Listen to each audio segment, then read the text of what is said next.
আসসালামু আলাইকুম, শুভেচ্ছা, স্বাগতম। প্রিয় দর্শক, বাংলাদেশ জাতীয়তাবাদী দল বিএনপির মহাসচিব মির্জা ফখরুল ইসলাম আলমগীর চিকিৎসা শেষে দেশে ফিরছেন।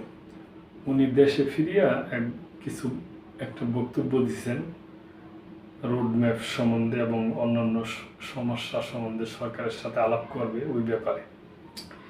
আলোচনা ঐক্যর মাধ্যমে রোডম্যাপ সহ সব সমস্যার সমাধান হবে। চিকিৎসা শেষে সিঙ্গাপুর থেকে দেশে ফিরেছেন বিএনপি মহাসচিব মির্জা ফখরুল ইসলাম আলমগীর। বিমানবন্দরে তিনি বলছেন, আলোচনা ও ঐক্যর মধ্য দিয়ে নির্বাচনের রোডম্যাপ সহ সব সমস্যার সমাধান হবে, নিঃসন্দেহে ঐক্য সম্ভব হবে। আজ সোমবার সন্ধ্যায় সিঙ্গাপুর থেকে এক সপ্তাহ চিকিৎসা শেষে দেশে ফিরে হযরত শাহজালাল আন্তর্জাতিক বিমানবন্দরে সাংবাদিকদের প্রশ্নের জবাবে তিনি একথা বলেন। দেশবাসীকে নববর্ষের শুভেচ্ছা জানিয়ে মির্জা ফখরুল বলেন, এবারের বৈশাখ অতীতের সব জঞ্জাল সরিয়ে এক নতুন বাংলাদেশ তৈরি করবে।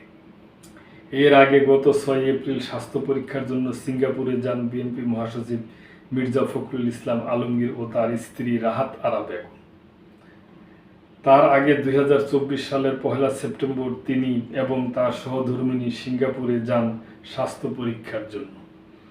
2015 সালে কারাবন্দী অবস্থায় বিএনপি মহাসচিবের ঘাড়ের ইন্টারনাল ক্যারোটিড আর্টারিতে ব্লক ধরা পড়লে মুক্তির পর সিঙ্গাপুরে গিয়ে চিকিৎসা করান। এরপর প্রতি বছরের ফলো আপ চিকিৎসার জন্য তাকে সিঙ্গাপুরে যেতে হয়।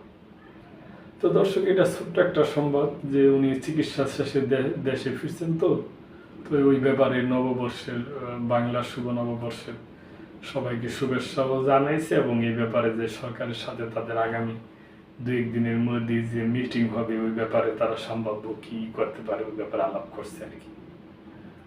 তো দর্শক, আজকে এই পর্যন্তই। ভালো থাকবেন। লাইক, কমেন্ট, শেয়ার করে সাবস্ক্রাইব করে চ্যানেলটির পাশেই থাকবেন। আল্লাহ হাফেজ।